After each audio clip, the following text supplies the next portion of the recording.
y'all. So I think they finally got it right? The Cybercab. I think they finally got it right. Everybody who knows me knows my complaint when it comes to Tesla has never been about the technology and all the bells and whistles that come equipped with the vehicle. No, it's always been the look that just holds me back from trying to get one. I just never liked the back of the vehicle. But I think they finally possibly got it right in the Cybercab, man. You know what I mean? The Cybertruck as well, I kind of like that, but the verdict's still out on how I feel about that one. But I seen a few videos, and now I can finally verify the look of the Cybercab. Let's check it out. Ladies and gentlemen, here, everywhere, online, around the world, outer space, I'm Franz. And on behalf of everybody at Tesla, welcome to We Robot. Just want to thank Warner Brothers for hosting us here. As you know, this is the birthplace of many epic films, many of them depicting a vision of the future. We're here tonight to experience that future that is closer than you think. And who better than Elon, right, to show us that future? So it looks like Elon's on his way, so let's welcome him out here.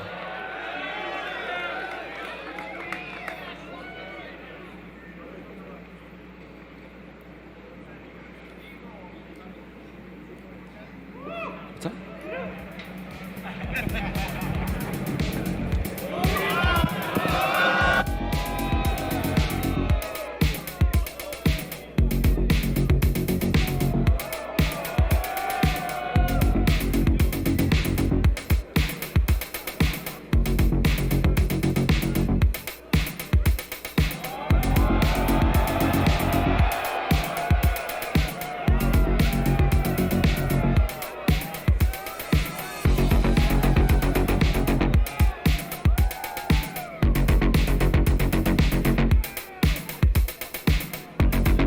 Now tell me, I know it's a Cybercab, supposed to be kind of like taxi and all that, or all of that, whatever.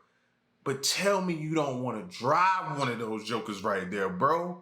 That just screams the future all over it.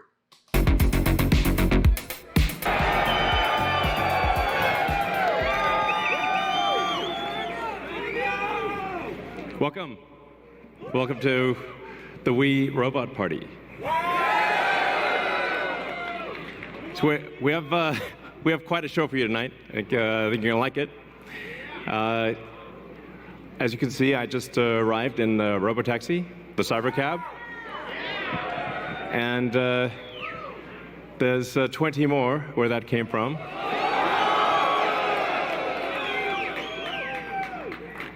So they've been traveling. There's no people in them, as you can see. The car's just going by with no people.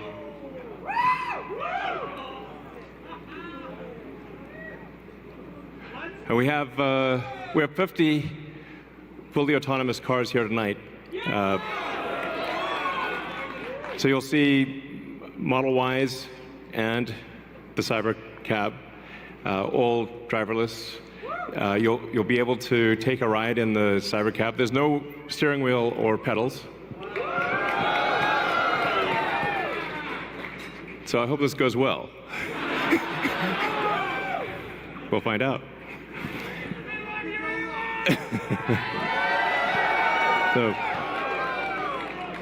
So you see a lot of sci-fi movies where the future is dark and dismal, where it's not a future you want to be in. So, like, I love Blade Runner, but I don't know if we want that future. I think we want that duster he's wearing, but not the bleak apocalypse. We want to have a fun, exciting future that if you could look in a crystal ball and see the future, you'd be like, yes, I wish I could be there now. That's what we want. So when we think about transport today, there's a lot of kind of pain that we take for granted that we think is normal. like having to drive around LA in like 3 hours of traffic. Yeah, and for people that live in LA, I mean, try to get from Pasadena to, El Segundo during rush hour. Is like you can fly to, another city faster than you can get to cross town LA. So, and you have to drive the whole way. Unless you're in a Tesla, of course. Our Tesla already does quite well at this, supervised self-driving. So supervised full self-driving is actually working quite well.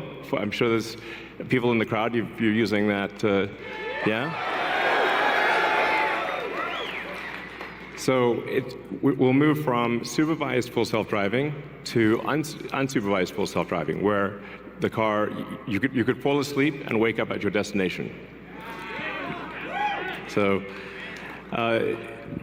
but there's also a challenge for a lot of people that cars cost too much. I mean, when you factor in everything that goes into a car, and the car insurance, and the car payments, and the storage of the car, it's very expensive.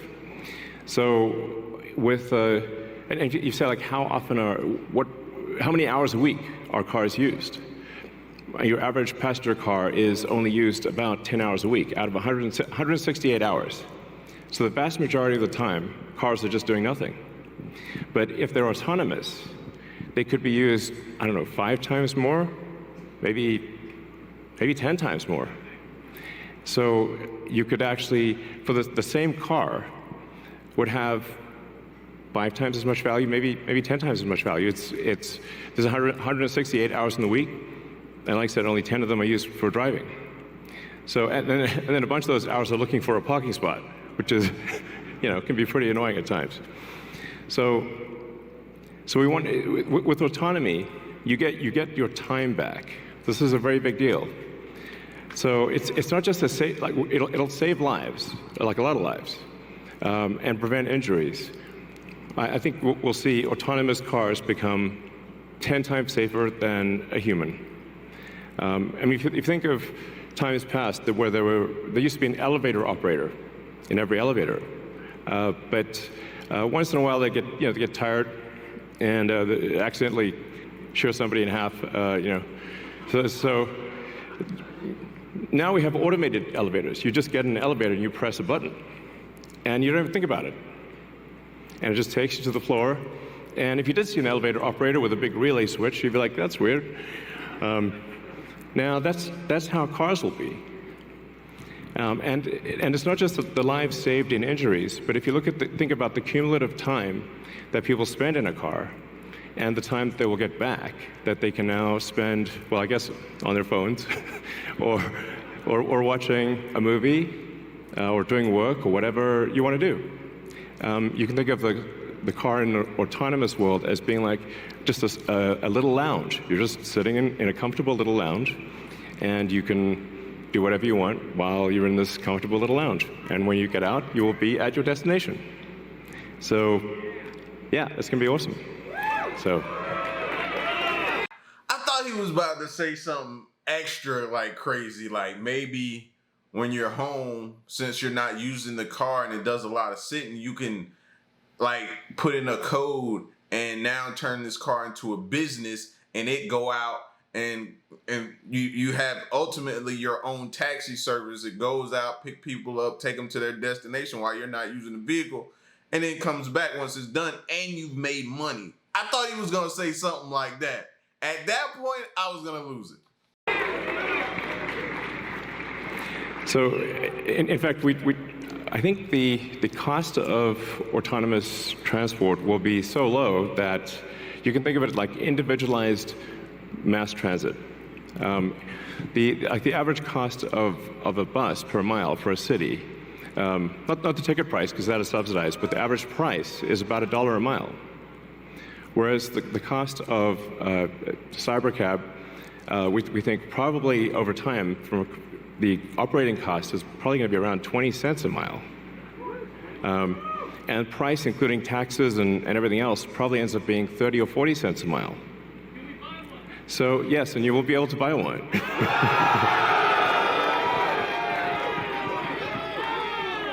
Yes, exactly. we expect the cost to be below $30,000. Yeah. And I think there'll be an interesting, business model where, like, let's say somebody is an, Uber or Lyft driver today, where they can actually sort of manage a fleet of cars, and sort of manage, I don't know, 10, 20 cars, and just sort of, take care of them like a shepherd tends their flock. You have a little flock of cars, and you're the shepherd, and you take care of your flock of cars. I think that'd be pretty cool. I think it's going to be a glorious future. It's going to be really something special. So, yes, good, all excellent questions.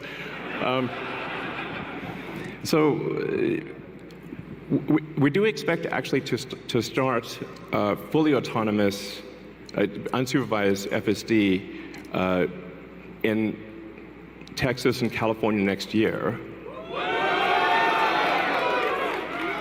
And that's with the Model 3 and Model Y.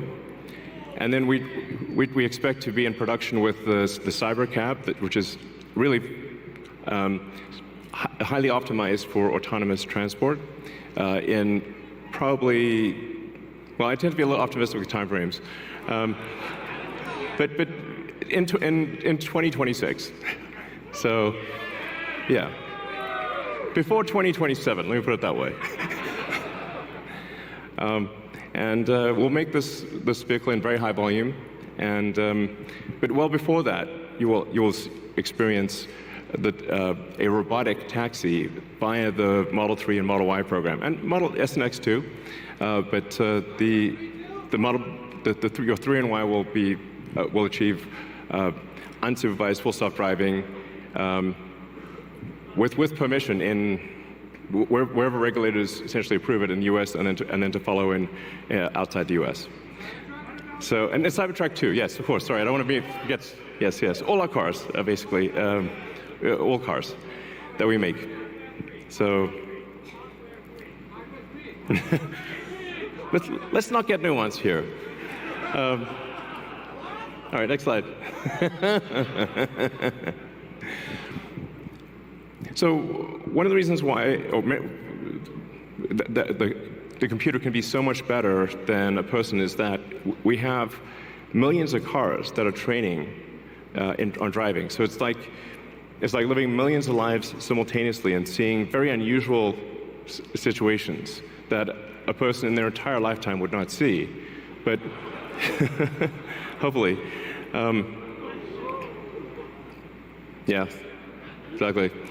So with that amount of training data, it's obviously going to be much better than what a human could be, because you can't live a million lives. And it's also, it can see in all directions simultaneously, and it doesn't get tired or text or any of those things. So it will naturally be, like I said, 10, 20, 30 times safer than a human, just for all those reasons. And I want to emphasize that the being tired alone part makes it worth it. Like, I was a truck driver, bro, and I know when you get those loads early in the morning, wee hours of the morning, having to try to go make those deliveries, and you didn't get a good night's sleep. The solution that we have is AI and vision. So there's no expensive equipment needed. So the Model 3 and Model Y and S and X that we make today will be capable of full autonomy unsupervised. And that means that our cost of producing the vehicle is low. Now, we are going to actually overspec the computer for the Cybercab. So our AI5 computer will be somewhat overspec'd. And because I think there's actually also an opportunity, sort of like in Amazon Web Services, where if the car is driving for 50 hours a week, there's still over 100 hours left. And there's a potential there to have a massive amount of distributed inference compute, where if you've got, like, say, a fleet of 100 million vehicles and a kilowatt of efficient inference compute, you have 100 gigawatts of compute, which is really quite substantial. Reel it back in, Elon. You're going over my head right now. Completely over my, going over my head. Come back to us. If it's there, you might as well use it. So, yeah, so that I think will make sense. So, all right. So our autonomous future is here. As I said, we've got 50 Teslas driving autonomously. We're trying to give you a sense of what cities will be like in the future. And when you get in, you'll see like it's really quite a wild experience to just be in a car with no steering wheel, no pedals, no controls, and it feels great. So, and we have enough vehicles here, so everyone should be able to try it out and experience the set that we've built here. It's a very big set, so it's like really, we've used I don't know, 20, 30 acres or something like that. It's really big. So it goes on, the ride's long. And we set it up to feel like a ride, like a park ride. So it'll be cool, and you'll get to experience it tonight.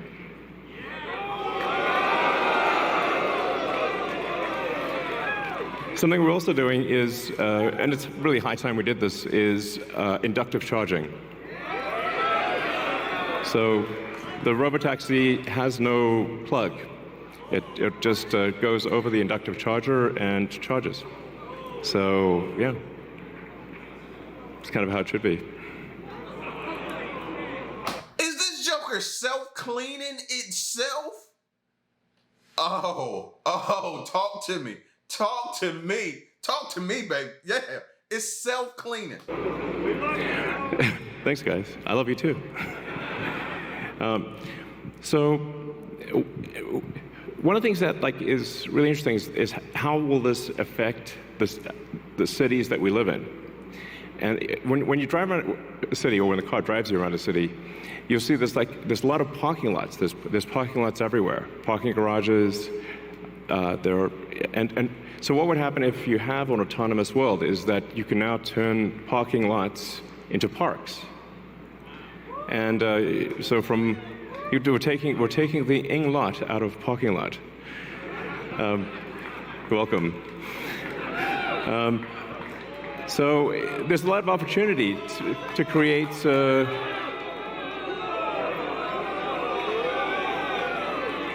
green space in the cities that we live in.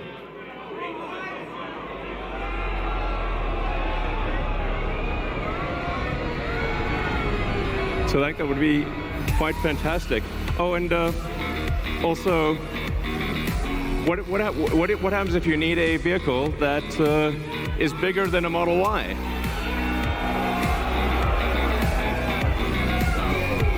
The Robovan.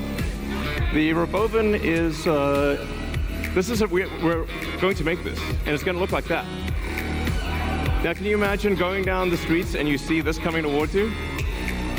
That'd be sick.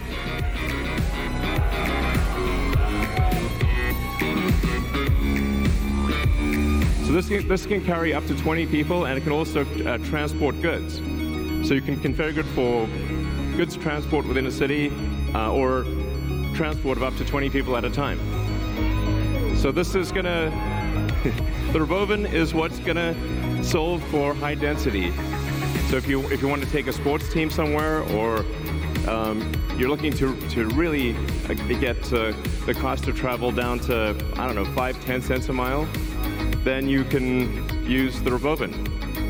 Some people call it the Robovan, but so yeah.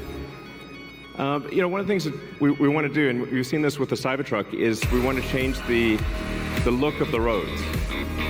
Well, no more charter buses. That just put chartered buses and things like that out of business, bro. That there, and it's telling you it's cheaper per mile? Yeah. Bye-bye, charter buses. The future should look like the future.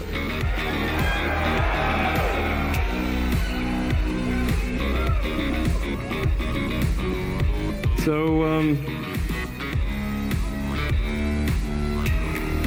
speaking of robots, so everything we've developed for our cars, the batteries, power electronics, the advanced motors, gearboxes, the software, the AI inference computer. It all actually applies to a humanoid robot. It's the same techniques. It's just a robot with arms and legs instead of a robot with wheels. And we've made a lot of progress with Optimus. And as you can see, we started it with someone in a robot suit, sort of down. And then we've progressed dramatically year after year. So if you extrapolate this, you're really going to have something spectacular, something that anyone could own. So you could have your own personal R2-D2 C-3PO. And I think at scale, this would cost something like, I don't know, $20,000, $30,000. Probably less than a car, is my prediction, long term. Now, it'll take us a minute to get to the long term, but fundamentally at scale, the Optimus robot, you should be able to buy an Optimus robot for, I think, probably $20,000 to $30,000 long term. So, and what can it do? It'll basically do anything you want. So it can be a teacher, babysit your kids. It can walk your dog, mow your lawn, get the groceries, just be your friend, serve drinks. Whatever you can think of, it will do. And yeah, it's going to be awesome. I think this will be the biggest product ever of any kind. Yeah. Because I think everyone, of the 8 billion people of Earth, I think everyone's going to want their Optimus buddy. And there's going to be maybe two, and then they'll be producing products and services.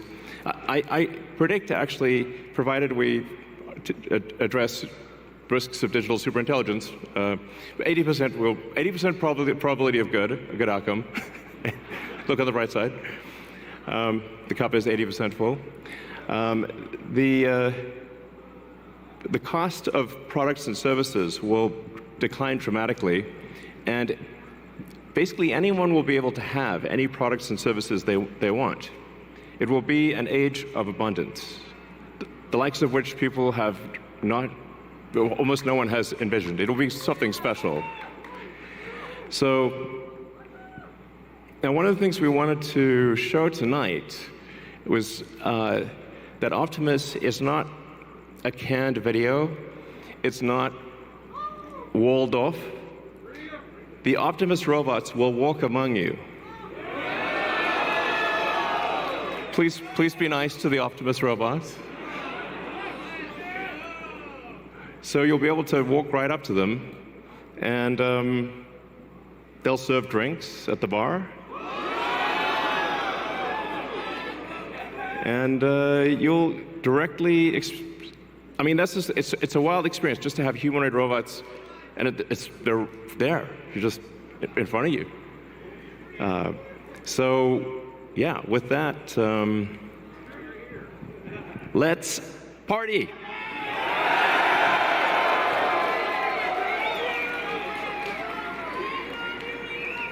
I love you guys too. If you look at that gazebo over there, let's get the party started.